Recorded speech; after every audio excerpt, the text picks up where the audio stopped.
सलाम नमस्ते सत श्री अकाल। मैं हूं रजा और आप देख रहे हैं रजा ग्राफिक की इंटरनेशनल प्राइम टाइम रिपोर्ट, जिसके अंदर पूरी दुनिया की बड़ी बड़ी खबरें आसान और सिंपल भाषा में मैं आपको बताता हूं। बड़ा ऑफर दिया है रशिया ने अपने दोस्त भारत को।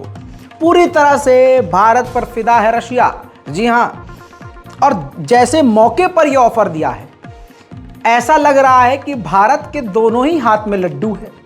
मैं किसी की तारीफ और किसी की बुराई नहीं, सिर्फ फैक्ट्स आपके सामने रख रहा हूं, वो भी सबूत के साथ। आप जानते हैं कि भारत का चीन के साथ इस वक्त मामला चल रहा है बहुत टेढ़ा, बहुत कभी भी कुछ भी होने वाली संभावनाएं बनी हुई हैं।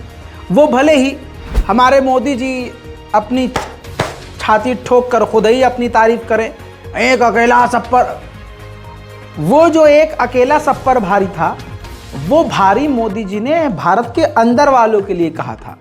कांग्रेस पे भारी, MIM पर भारी, आप पर भारी, गरीबों पर भारी, मुसलमानों पर भारी, ईसाइयों पर भारी।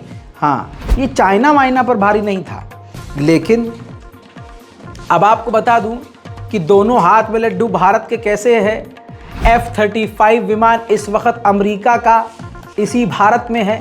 भारत के अंदर सारी दुनिया अपनी हवाई ताकत दिखा रही है, एयर शो चल रहा है। ऐसे में अमेरिका F-35 विमान जो कहीं इतनी आसानी से लेकर नहीं जाता, भारत आ गया है। उसमें भी अमेरिका का ही फायदा है, क्योंकि भारत से अपनी कुर्बत करीबी दिखाकर अमेरिका चीन को चिढ़ाना चाहता है और चीन के खिलाफ भारत को F-35 विमान भी दे सकता है, ताकि सीधा टकराव हमारा चीन से करवा दे और अपने हथियार जैसे यूक्रेन को दे रहा है वैसे भारत को देता रहे।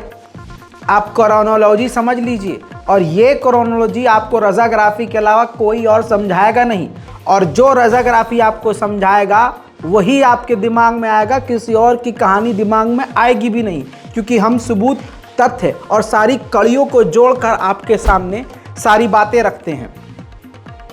तो अमेरिका का क्या फ़ायदा है वो मैंने आपको बता दिया है। भारत में इस वक्त अमेरिका के परमाणु बॉम्बर से लेकर F-35 विमान भी मौजूद हैं। ऐसे में चीन के लिए एक तगड़ा झटका ये लगा कि रशिया ने भारत को अपना MiG-29 ऑफर कर दिया। Top most advance fighter jet है। इतना ही नहीं, इसके अलावा Su-30 भी भारत को ऑफर कर दिया। 2 टॉप लेवल के एडवांस फाइटर जेट भारत को रशिया ने ऑफर किया। आपकी स्क्रीन पर रिपोर्ट तो अंग्रेजी में है, लेकिन मैं आपको सिंपल तरीके से बता रहा हूं। रशिया को लग रहा है, उम्मीद है कि $2.2 बिलियन की जो डील है वो भारत रशिया को देगा। इससे पहले रशिया ने पहले ही बता दिया है कि भारत के पास 270 रशियन सुखोई फाइटर जेट पहले से ही है। ऐसे में 114 फाइटर जेट की और नई डील हमें भारत दे सकता है, जिसमें हम अपना सबसे advance MiG-35 fighter jet Bharat को ऑफर कर रहे हैं। अब दोस्तों, इसे कहते हैं दोनों हाथ में लड्डू होना।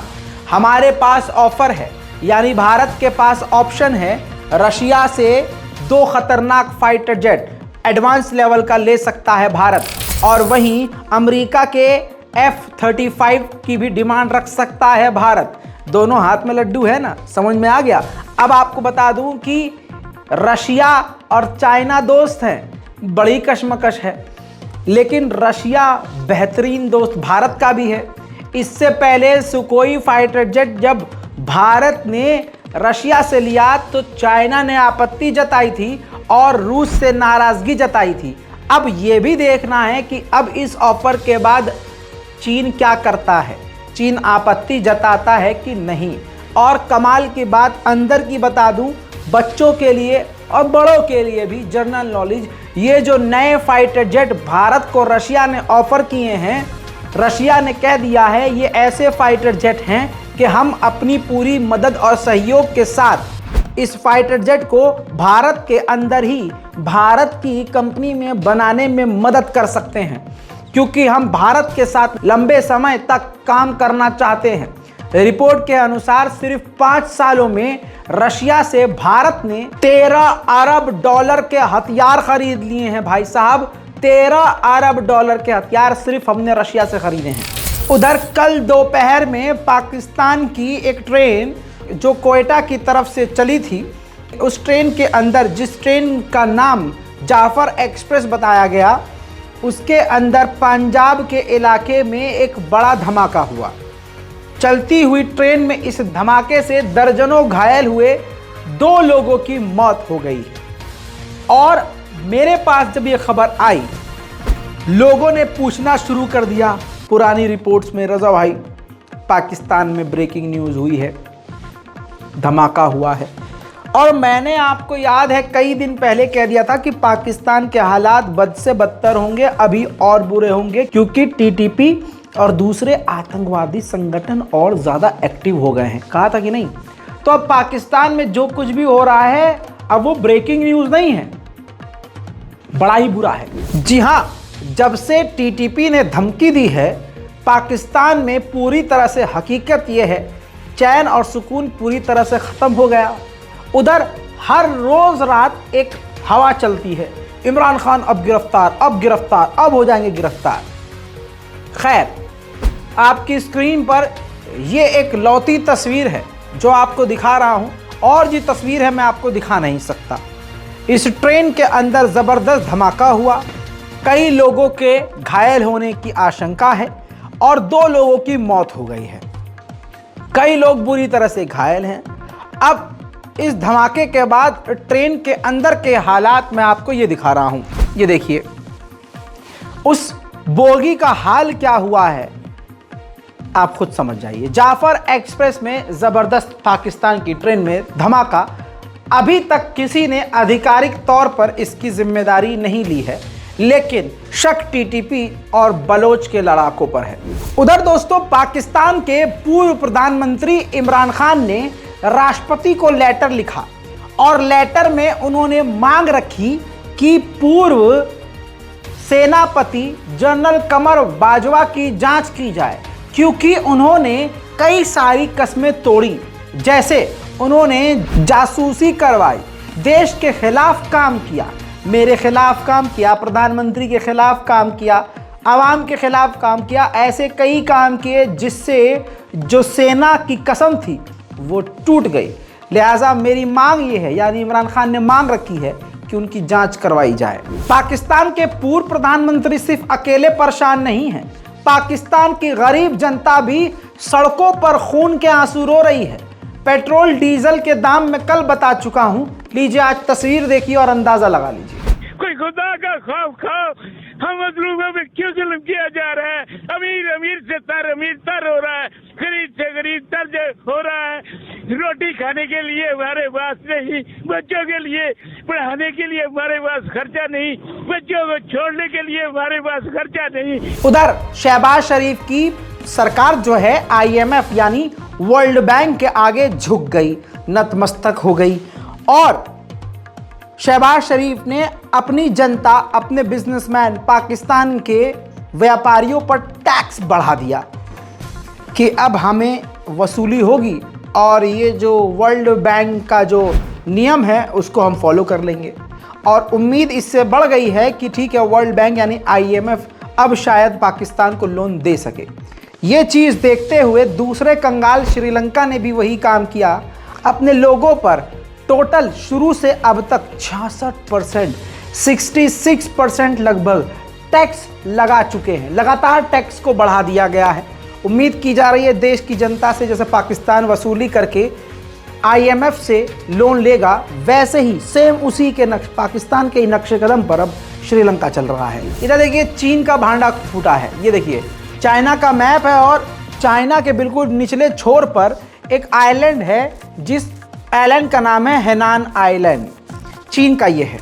अमेरिका ने बड़ा खुलासा किया है कि पूरी दुनिया में जो जासूसी गुब्बारे चीन ने भेजे थे वो यहीं से हेनान के आइलैंड से लॉन्च किए गए थे। इसके बाद अमेरिका ने यह भी दावा किया कि इन गुब्बारों का जो निशाना था, टारगेट था, हमारा आइलैंड हवाई था। अमेरिका का एक आइलैंड है हवाई नाम से, अमेरिका ने कहा कि ये निशाना था, लेकिन हवा के चलते ये हमारे दूसरे इलाके में आ गया और नज़र में आ गया। अब चीन बुरी तरह से भड़क गया है। चीन ने अमेरिका की सबसे बड़ी हवाई जहाज बनाने वाली, फाइटर जेट बनाने वाली कंपनी लॉकहीड मार्टिन पर पाबंदी लगा दी है और कहा है कि ताइवान को लगातार ये कंपनी फाइटर जेट और हथियार प्रोवाइड करवा रही है। अब चीन खुलकर अमेरिका के खिलाफ भी सामने आ गया है बलून के मैटर पर। चाइना ने यह भी कहा है कि अब हम पाबंदी उन सभी लोगों पर लगाएंगे जिनका उस बलून को गिराने में हाथ रहा है, जनरल हो, कमांडर हो, अधिकारी हो या कोई कर्मचारी हो, पाबंदी हम सब पर लगाएंगे। इसके बाद दोस्तों ताइवान ने भी कहा है कि हमारे हवाई इलाके में चीन का एक स्पाई गुब्बारा आ गया, जिसके बाद ताइवान और जापान ने एक दूसरे के साथ, क्योंकि जापान ने भी कहा कि हमारे इलाके में भी इसी तरह का गुब्बारा नज़र आया, तो ताइवान और जापान ने एक दूसरे के साथ डिटेल्स शेयर करी। साउथ कोरिया ने दोस्तों, बड़ी खबर बता रहा हूँ, बहुत बड़ी खबर, साउथ कोरिया ने बहुत बड़ा कदम उठाया है। साउथ कोरिया की अपनी जो सुरक्षा की किताब है, वहाँ का कानून है कि इतिहास के पन्नों पर दर्ज कर दिया जाता है कुछ ऐसा नाम जो हमेशा आने वाली पीढ़ी याद करती है। ऐसी किताब जिसके अंदर उसके दुश्मनों का नाम होता है, और अगर एक बार नाम उसमें साउथ कोरिया ने लिख दिया तो फिर वो मिट नहीं सकता। ऐसी ही किताब में साउथ कोरिया ने नॉर्थ कोरिया को अपना सबसे खतरनाक दुश्मन करार कर दिया है। उधर चाइना के खिलाफ तेजी से भारत कमर कस रहा है। ताज़ा तस्वीर ये जापान की है। भारत की मिलिट्री और एयरफोर्स पूरी तरह से जापान पहुंच चुकी है और वहां पर डिफेंस कॉपरेशन दोनों के साथ होने वाला है। जापानीज ग्राउंड पर, जापान की ज़मीन पर अपनी ताकत भारतीय सेना दिखाएगी। भारतीय नाम पर ये ड्रिल होने वाली है, जिस ड्रिल का नाम है धर्मा गार्डियन। जापान की सेना के साथ भारत की सेना हाथ मिलाकर चीन के खिलाफ अपनी कूटनीति, रणनीति बनाएगी और दिखाएगी। वहीं दोस्तों अमेरिका की भी हालत पतली है। ये ताज़ा तस्वीर देखिए, ये कोई आम इलाका नहीं है। अमेरिका का फ्लोरिडा का इलाका, इस जगह पर जहां आप आग देख रहे हैं, यहाँ पर टैंक बनाता है, अमेरिका हथियार बनाता है। नहीं पता आग कैसे लगी, लेकिन ये अमेरिका का एक बड़ा नुकसान है। दोस्तों दुनिया भर की बड़ी बड़ी खबर आसान और सिंपल भाषा में आपके सामने थी। रिपोर्ट को शेयर कीजिए, चैनल को सब्सक्राइब कीजिए, दुआओं में याद रखिए। जय हिंद।